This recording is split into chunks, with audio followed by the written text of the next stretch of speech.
ನಮಸ್ಕಾರ ಸ್ನೇಹಿತರೆ, KCET 2025 ಅಪ್ಡೇಟ್ಗೆ ಸುಸ್ವಾಗತ. ಓಕೆ, ನಿನ್ನೆ ಇದೇ ಒಂದು 6 ಗಂಟೆ ಅಥವಾ 7 ಗಂಟೆ ಸುಮಾರು ಏನಂತಂದರೆ ಇಂಜಿನಿಯರಿಂಗ್ ಒಂದು ಫೈನಲ್ ಆಗಿರುವಂಥ ಒಂದು ಸೀಟ್ ಮೆಟ್ರಿಕ್ಸ್ ಅನ್ನೋದು ಕೆ ಕಡೆಯಿಂದ ಬಿಟ್ಟರು. ಅದಾದ ನಂತರ ನೆಕ್ಸ್ಟ್ ಬಂದುಬಿಟ್ಟು ನೀಟ್ ಸ್ಟೂಡೆಂಟ್ಗೆ ನೀಟ್ ಸ್ಟೂಡೆಂಟ್ ಕೂಡ ರೂಲ್ ನಂಬರ್ ಎಂಟ್ರಿ ಮಾಡೋಕ್ಕೆ ಹೇಳಿದ್ರು. ಯಾರೆಲ್ಲ ಇನ್ನೂ ಕೂಡ KCET ಅಪ್ಲಿಕೇಶನ್ ಹಾಕಿಲ್ಲ ಅವ್ರಿಗೆ ಹೊಸದಾಗಿ ಅಪ್ಲಿಕೇಶನ್ ಹಾಕಕ್ಕೆ ಮತ್ತೆ ಚಾನ್ಸ್ ಕೊಟ್ಟಿದ್ದಾರೆ.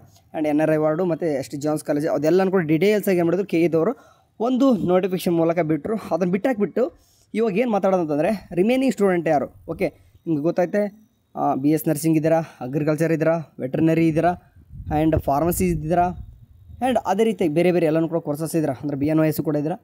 ಎಲ್ಲ ಕೋರ್ಸಸ್ದು ಕೂಡ ಸೀಟ್ ಮ್ಯಾಟ್ರಿಕ್ಸ್ ಯಾವಾಗ ಬರ್ತದೆ. ಓಕೆ, ಒಂದು ನಿಮ್ಗೆ ಹೋಗ್ತೀನಿ ನಾನು ಇವಾಗ. ಈಗ ಇದೇ ಒಂದು KCETಲಿ ಹೋಗ್ಬಿಟ್ಟು ಒಂದು UGC 2025ದಲ್ಲಿ ಹೋಗ್ಬಿಟ್ಟು ನೋಡಿದರೆ ನಿಮಗೆ ಕಾಮನಾಗಿ ಒಂದು ಏನಂತಂದರೆ ನಿಮಗೆ ಈ ಹೊಸದಾಗಿ ಒಂದು ನೀಟ್ ಒಂದು ಟ್ಯಾಬನ್ನು ಕೊಟ್ಟಿಲ್ಲ, ಇನ್ನೂ ಕೂಡ ಇದುವರೆಗೂ ಕೂಡ ಬಂದಿಲ್ಲ. ಆ್ಯಕ್ಚುಲಿ ರಿಜಿಸ್ಟ್ರೇಷನ್ ಟ್ಯಾಬ್ ಬಂದಮೇಲೆ ಬರುತ್ತೆ ಅಂದ್ಕೊಂಡಿದ್ದೆ, ಆದರೂ ಕೂಡ ಇನ್ನೂ ಕೂಡ ಏನಂತಂದರೆ ನಿಮ್ಮ ಒಂದು ಏನಂತಂದರೆ UG ನೀಟ್ ರೂಲ್ ನಂಬರ್ ಕೂಡ UGCT ಟ್ಯಾಬಲ್ಲೇ ಕೊಟ್ಟಿದ್ದಾರೆ. ಸೊ ಇನ್ನೂ ಕೆಲವೊಂದಿಷ್ಟು ದಿನಗಳಲ್ಲಿ ಅದು UG ನೀಟ್ ಸಪ್ರೇಟ್ ಟ್ಯಾಬ್ ಆಗ್ಬೋದು, ನನ್ನ ಪ್ರಕಾರ ಆಗ್ಬೋದು ಅಂದ್ಕೊಂಡಿದ್ದೀನಿ. ಹಾಗೆ ಆಗುತ್ತೆ. ಓಕೆ ಸರಿ, ನೆಕ್ಸ್ಟ್ ಇವಾಗ ಆಗದವ್ರು ಕೂಡ ಏನು ವರಿಬೇಡ.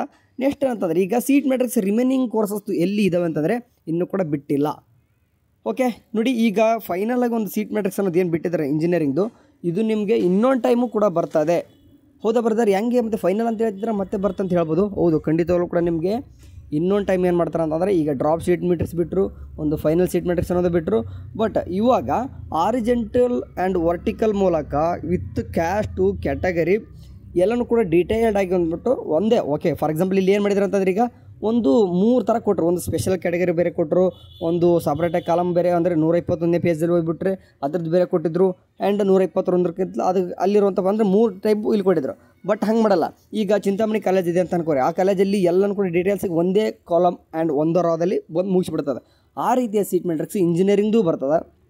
ರಿಮೈನಿಂಗ್ ಈಗ ಹೇಳಿದ ಎಲ್ಲ ಕೋರ್ಸಸ್ ಏನು ನೋಡ್ಕೊಂಬಂದಿದ್ದೀರಾ, BS nursing, agriculture, veterinary, pharmacy ಮತ್ತು BNYS ಎಲ್ಲನೂ ಕೂಡ ಕೋರ್ಸಸ್ ಏನು ಮಾಡ್ತಾರೆ ಅಂತಂದರೆ ಇನ್ನೊಂದು ಟೈಮ್ ಸೀಟ್ ಮ್ಯಾಟ್ರಿಕ್ಸು ಬಿಡ್ತಾರೆ. ಆ ಸೀಟ್ ಮ್ಯಾಟ್ರಿಕ್ಸ್ ಯಾವಾಗ ಬಿಡ್ತಾರೆ ಅಂತಂದರೆ ಒಂದು ಫಸ್ಟ್ ರೌಂಡ್ ಶೆಡ್ಯೂಲ್ ಅನ್ನೋದು ಬಿಡಬೇಕು. ಒಂದು ಎಕ್ಸಾಂಪಲ್ಗೆ ತೋರಿಸ್ತೀನಿ, ಇದನ್ನು ಮತ್ತೆ ನೀವು ಅಂದರೆ ಮಿಸ್ಗೈಡ್ ಮಾಡ್ಲಿಕ್ಕೆ ಹೋಗಬೇಡಿ. ಈಗ ನನಗೆ ಒಂದು ಎಕ್ಸಾಂಪಲ್ಗೆ ತೋರಿಸ್ತಾ ಇದ್ದೀನಿ ಅಷ್ಟೇ. ಈಗ ಡಿಪ್ಲೊಮಾ ಸೀಟ್ ಒಂದು ಎಕ್ಸಾಂಪಲ್ಗೆ ತೋರಿಸ್ತಾ ಇದ್ದೀನಿ, ಮತ್ತು ಇದನ್ನು ನೀವು ಅಂದರೆ ಲೈಕ್ ಇದನ್ನೇ ನೀವು ಮತ್ತೆ ಮಾಡ್ಕೊಂಡು ಹೋಗಬೇಡಿ. ಮುಂದೆ ನಿಮ್ಗೆ ಲೈಕ್ ಎಕ್ಸಾಂಪಲ್ ನಾನು ಏನು ಮಾಡ್ತಿದ್ದೇನೆ ಅಂತಂದರೆ ಈ ವೇಳಾಪಟ್ಟಿ DCET ತೊಗೊಂಡಿದ್ದೀನಿ. DCETಲಿ ಏನು ಮಾಡಿದ್ದಾರೆ ಅಂತಂದರೆ ನಿಮಗೆ ಇಲ್ಲಿ ಕಾಣಿಸ್ತಿದೆ ನೋಡಿ. ನಿಮಗೂ ಕೂಡ ನಾಳೆ KCET ಏನಂತಂದರೆ ಒಂದು ಈ ರೀತಿಯಾಗಿ ಒಂದು ಶೆಡ್ಯೂಲ್ ಬಿಡ್ತಾರೆ. ಆ ಒಂದು ಶೆಡ್ಯೂಲಲ್ಲಿ ನಿಮಗೆ ಸೀಟ್ ಮ್ಯಾಟ್ರಿಕ್ಸ್ ಮತ್ತು ಶುಲ್ಕದ ವಿವರಣೆ ಅಂತಂದು ಇನ್ನೊಂದು ಟೈಮ್ ಡೇಟ್ ಬಿಡ್ತಾರೆ. ಆ ಒಂದು ಸೀಟ್ ಮ್ಯಾಟ್ರಿಕ್ಸ್ ಅಂತ ಹೇಳಿದ್ರೆ ನೋಡಿ, ಇಷ್ಟೊತ್ತವರೆಗೆ ನಾನು ಏನು ಹೇಳಿದೆ, ಇನ್ನೊಂದು ಟೈಮ್ ಆರಿಜೆಂಟಲ್ ವರ್ಟಿಕಲ್ ಮೂಲಕ ಇಂಜಿನಿಯರಿಂಗ್ದು ಬಿಡ್ತಾರೆ, ರಿಮೈನಿಂಗ್ ಎಲ್ಲ ಒಂದು ಕೋರ್ಸಸ್ದು ಕೂಡ ಬಿಡ್ತಾರೆ. ಅದು ನಿಮ್ಮ ಒಂದು ಯಾವಾಗ ಬಿಡ್ತಾರೆ ಅಂತಂದು ಒಂದು ಶೆಡ್ಯೂಲ್ ಕೇದಾರ ಒಂದು ಶೆಡ್ಯೂಲ್ ಬಿಡ್ತಂತ ಅಂತ ಹೇಳ್ತಾರೆ. ಆ ಒಂದು ಡೇಟು ಈ ಥರ ಕೊಟ್ಟಿರ್ತೀವಿ, ಇದು ಈ ಡೇಟ್ ಇದ್ದು DCET ಇದ್ದು. ಓಕೆ, KCET ಕನ್ಫ್ಯೂಷನ್ ಆಗ್ಬಿಡ್ರಿ, ಒಂದು ಎಕ್ಸಾಂಪಲ್ಗೋಸ್ಕರ ತೋರಿಸ್ತೀನಿ.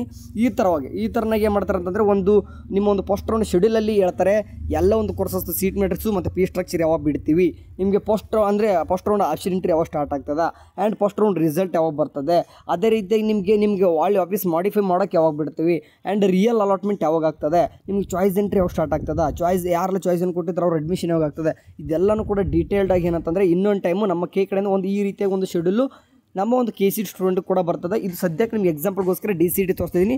ಆ್ಯಂಡ್ ಒನ್ ಸೆಕೆಂಡ್ ಇನ್ನೊಂದು ಹೇಳ್ತಿದ್ದೀನಿ ನೋಡಿ, ಇದು DCETದು. ಓಕೆ, ಎಕ್ಸಾಂಪಲ್ಗೋಸ್ಕರ ಹೇಳ್ತಿದ್ದೀನಿ ಅಷ್ಟೇ. ಓಕೆ, ಸೊ ಈ ಥರನಾಗಿ DCET ಯಾವ ರೀತಿ ಇದೆಯೋ ಅದೇ ರೀತಿಯಾಗಿ ನಮ್ಮ ಒಂದು KCET UGC 2025 ಟ್ಯಾಬಲ್ಲಿ ಇನ್ನೂ ಕೆಲವೇ ದಿನಗಳಲ್ಲಿ ಏನು ಮಾಡ್ತಾರೆ ಅಂತಂದರೆ KCETದು ಫಸ್ಟ್ ರೌಂಡ್ ಶೆಡ್ಯೂಲ್ ಕೂಡ ಬಿಡ್ತಾರೆ. ಓಕೆ, ವೇಟ್ ಮಾಡಬೇಕಾಗುತ್ತೆ ನಾವು. ಓಕೆ ಸರಿ, ಬಿಟ್ಟಾಗ ಹೇಳ್ತೀನಿ. ಆ್ಯಂಡ್ ಸೀಟ್ ಮ್ಯಾಟ್ರಿಕ್ಸ್ ನಿಮ್ಮ ಪದೇ ಹೇಳ್ತಿದ್ದೀರಲ್ವ, ಇನ್ನೂ ವೇಟ್ ಮಾಡಬೇಕು. ಯಾಕಂದರೆ KEದವ್ರು ಮೆನ್ಷನ್ ಮಾಡಿದ್ರೆ ಎಲ್ಲನೂ ಕೂಡ ಡೀಟೇಲ್ಸ್ ನಮ್ಮ ಹತ್ರ ಬಂದಿದ್ದಾವೆ ಅಂತಂದು. ಇಂಜಿನಿಯರಿಂಗ್ ಯಾಕೆ ಸಪ್ರೇಟ್ ಆಗ್ತಾರೆ ಅಂತಂದರೆ ಸುಮಾರು ಒಂದು 70,000 ಸೀಟ್ಗಳು ಇಂಜಿನಿಯರಿಂಗ್ ಇರೋ ಕಾರಣ ಮೊದಲಿಗೆ ನಮ್ಮ KEದವ್ರಿಗೆ ಅಂತಂದರೆ ಇಂಜಿನಿಯರಿಂಗ್ ಸೀಟ್ ಫಿಲ್ ಆಗಬೇಕು. ಗಮನದಲ್ಲಿಟ್ಕೋರಿ, ಯಾಕಂದರೆ ಇಂಜಿನಿಯರಿಂಗು ಫೀಸು ಕೂಡ ಜಾಸ್ತಿ ಬರ್ತದೆ. ಸೊ ಹಂಗಾಗಿ ಎಲ್ಲ ಮೇನ್ ಇಂಟೆನ್ಷನ್ ಇರೋದು ಇಂಜಿನಿಯರಿಂಗ್ ಸೀಟ್ ಫಿಲ್ ಆಗಬೇಕು. ಆಮೇಲೆ ರಿಮೈನಿಂಗ್ ಕೋರ್ಸಸ್ಸು ಕೂಡ, ಅಂದರೆ ರಿಮೈನಿಂಗ್ ಕೋರ್ಸಸ್ ಆಗಬೇಡ ಅಂತ ನೀವು ಕೇಳ್ಬೋದು. ಬಟ್ KEದವ್ರಿಗೆ ಇರುವಂಥ ಇಂಟೆನ್ಷನ್ ಅಷ್ಟೇ ಹೇಳ್ತಿದ್ದೀನಿ. ಇಂಜಿನಿಯರಿಂಗ್ ಮೊದಲು ಎಲ್ಲನೂ ಕೂಡ ಸೀಟ್ ಫಿಲ್ ಆಯ್ತು ಅಂದರೆ ಡೀಟೇಲಾಗಿ ಅನಾಲಿಸಿಸ್ ಮಾಡ್ಕೊಂಡ್ರೆ ಹುಡುಗರು ಎಲ್ಲನೂ ಕೂಡ ಸೀಟ್ ಫಿಲ್ ಆಗ್ತವೆ. ಇಂಜಿನಿಯರಿಂಗ್ಗೋಸ್ಕರ ಏನು ಮಾಡ್ತಾರೆ, ಡ್ರಾಫ್ಟ್ ಅಂತ ಬಿಡ್ತಾರೆ, ಫೈನಲ್ ಅಂತ ಬಿಡ್ತಾರೆ. ಬಟ್ ನಮ್ಮ ರಿಮೈನಿಂಗ್ ಕೋರ್ಸಸ್ ಏನು ಮಾಡ್ತಾರೆ, ಡೈರೆಕ್ಟಾಗಿ ಫೈನಲ್ ಸೀಟ್ ಮ್ಯಾಟ್ರಿಕ್ಸ್ ಅನ್ನೋದು ಯಾವ ಡೇಟ್ಗೆ ಬಿಡ್ತೀನಿ ಅಂತಂದು ಫಸ್ಟ್ ರೌಂಡ್ ಶೆಡ್ಯೂಲಲ್ಲಿ ಮೆನ್ಷನ್ ಮಾಡಿಬಿಡ್ತಾರೆ. ಅದು ಸಡನ್ನಾಗಿ ಬಿಟ್ಟರು ಕೂಡ ಏನು ಆಶ್ಚರ್ಯ ಏನಿಲ್ಲ. ಓಕೆ, ಬಿಡ್ತಾರೆ. ಇನ್ನು ಕೆಲವೊಂದಿಷ್ಟು ದಿನಗಳು ವೇಟ್ ಮಾಡಿರಿ, ನಾವು ಅಪ್ಡೇಟ್ ಮಾಡ್ತಾ ಇರ್ತೀವಿ. ಚಾನಲ್ ನೋಡ್ತಾರೆ, ಬಿಟ್ಟಾಗಂತೂ ಖಂಡಿತ ಹೇಳ್ತೀನಿ. ವಾಟ್ಸಪ್ ಗ್ರೂಪು ಜಾಯ್ನ್ ಆಗ್ಬೋದು. Okay, thank you for watching. ಅವನಷ್ಟೇ, ಬಾಯ್.